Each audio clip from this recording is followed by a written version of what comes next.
Good day and welcome back to British Mirror.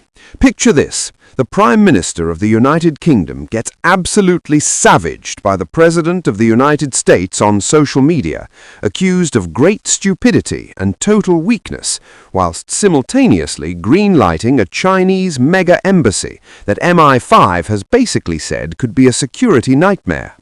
And then, just when you think it cannot possibly get worse, the leader of the opposition piles on, declaring the PM is drowning on the world stage.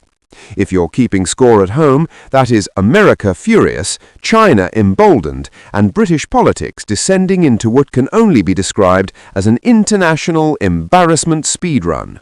Keir Starmer is having the kind of week that makes you wonder if Mercury is in retrograde or if we have just completely abandoned all pretense of competent governance.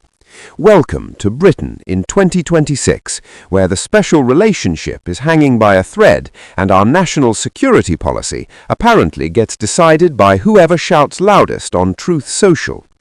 Quick favor, if you're as bewildered by this diplomatic car crash as I am, smash that subscribe button and hit the notification bell. Over 94% of you have not subscribed yet. It is completely free, takes 1 second, and genuinely helps us keep bringing you coverage of whatever fresh chaos British politics serves up next. Cheers if you did. Now, let us dive into this absolute mess. So, let us start with the headline event, shall we? Kemi Badenoch, leader of the opposition and not one to mince words, has come out swinging at Keir Starmer with all the subtlety of a sledgehammer through a greenhouse. Writing exclusively in the Daily Express, she declared that the Prime Minister and his Labour government are completely out of their depth in the new international order, and described them as weak in a world that increasingly cares only for strength. Ouch! That's not just political criticism, that's a full autopsy performed whilst the patient is still breathing. But here's the kicker. She said Donald Trump was dead right to accuse Starmer of great stupidity and weakness for surrendering the Chagos Islands. When the leader of His Majesty's opposition is essentially saying, yeah, the American president has a point when he calls our PM stupid, you know we have entered truly uncharted political waters. Now, before we go any further, let us talk about what actually sparked this international incident, because the Chagos Islands situation is genuinely bonkers. The British Indian Ocean Territory, which includes the strategically vital UK-US military base on Diego Garcia, is being handed over to Mauritius under a deal signed last May. The government insists this is necessary because international court rulings favoured Mauritian claims and threatened the future of the base. So, their solution? Hand over sovereignty, but then pay Mauritius at least £120 million annually for 99 years to lease back Diego Garcia. Let that sink in for a moment. We're giving away territory and then paying billions to rent back the bit we actually need. It's like selling your house but paying the new owner to let you live in the garden shed. The total cost in nominal terms? Around £35 billion. 35 billion. That's not a typo. That's Britain's new approach to international negotiations, apparently. Trump, predictably, went absolutely nuclear over this on Truth Social. His post was a masterclass in diplomatic savagery. Shockingly, our brilliant NATO ally, the United Kingdom, is currently planning to give away the island of Diego Garcia, the site of a vital US military base, to Mauritius, and to do so for no reason whatsoever. There is no doubt that China and Russia have noticed this act of total weakness. The capitalization, the sarcasm, the sheer contempt dripping from every word. This is not how allied leaders typically communicate with each other. This is how disappointed parents talk to teenagers who have just crashed the family car.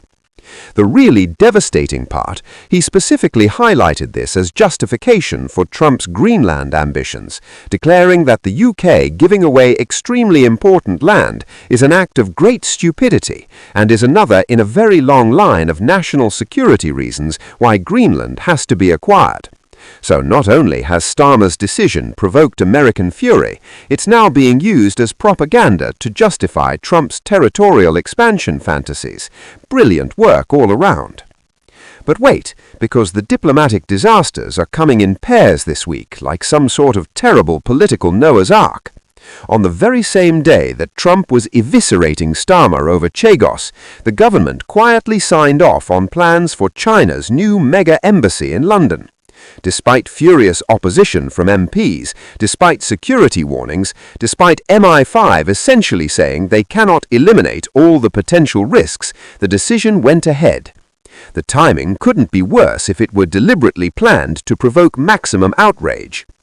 Documents released alongside the decision showed MI5 warned it is not realistic to expect to be able to wholly eliminate each and every potential risk. That's intelligence service speak for, this is probably going to be a spy hub, but we've been told to approve it anyway. Critics immediately accused Starmer of lacking the backbone to stand up to Beijing and of kowtowing to the communist superpower. Shadow Home Secretary Chris Philp went further, declaring that Keir Starmer has become Peking's poodle. That's the kind of soundbite that gets played on repeat, and not in a good way. The optics here are genuinely catastrophic. On one side of the Atlantic, you've got Trump accusing Britain of weakness for surrendering strategically important territory that benefits China. On the other, you've got the same British government approving a massive Chinese embassy despite security concerns. It looks like a coordinated effort to prove Trump's point about weakness, except nobody would actually be stupid enough to do that deliberately, would they? The timing suggests either incredible incompetence or a complete disregard for how this appears to Britain's closest military ally. Neither interpretation is particularly reassuring. Badenoch didn't hold back in her Daily Express piece. She pointed out that the Chagos deal will cost UK taxpayers £35 billion in what she characterised as reparations. It is not in the national interest. It is a good deal for China and Russia. And you know what? It's genuinely difficult to argue with that assessment. Mauritius is increasingly viewed as aligned with China. We are handing over strategically important territory to a China-friendly nation, whilst simultaneously approving a Chinese mega-embassy in London and paying billions for the privilege of keeping our military base operational. From Beijing's perspective, this must look like Christmas came early. They get influence over Diego Garcia through their Mauritian allies and a massive new diplomatic presence in London. Meanwhile, Britain gets a smaller bank balance and angry Americans. Fantastic deal-making there. Earlier in the exchange, Badenoch had asked why unemployment has gone up every single month since Labour got into power. Starmer insisted everything is fine, which prompted Badenoch to respond, "I do not know what planet the Prime Minister is living on." Planet denial, apparently, where unemployment is not really rising, taxes have not really increased, and the economy is not really shrinking. It is a lovely planet where reality does not intrude on political narratives, and Starmer seems to have taken up permanent residence there. She then asked whether the Prime Minister would finally be honest about him breaking his manifesto promises on tax. Spoiler alert, he was not honest about it. Politicians lying about broken promises is hardly groundbreaking news, but the sheer scale of Starmer's betrayals on taxation makes this particularly egregious. He promised repeatedly not to increase taxes on working people. Then he proceeded to increase taxes on working people through national insurance contributions for employers, which obviously got passed on through lower wages, reduced hiring, and increased prices. But apparently we are all supposed to pretend this does not count as a tax increase on working people because of reasons. Now, let us talk about the other spectacular moments from this PMQ session, courtesy of Stephen Flynn from the S&P. Flynn absolutely nailed the tone, starting with, "It is a season of goodwill. So with that in mind, I do not intend on asking the Prime Minister about his broken promises on energy bills, 1,000 jobs being lost in the North Sea, and the fact that Peter Mandelson is still a member of the House of Lords. I will not even ask him about the chaos engulfing the Labour Party, his budget, and indeed his own leadership. He is listing all the things he is definitely not asking about whilst absolutely asking about them. It is rhetorical brilliance. And then the punchline. No, Mr. Speaker, I simply want to wish the Prime Minister a happy Christmas. How does he intend on spending his final one in Downing Street? His final one in Downing Street. That is not subtext. That is just text. Flynn is openly predicting Starmer will not be Prime Minister this time next year, framing it as a pleasant Christmas inquiry whilst actually delivering a devastating political forecast. The fact that he got Tories and other opposition MPs in stitches, according to reports, tells you everything about how badly this session went for Starmer.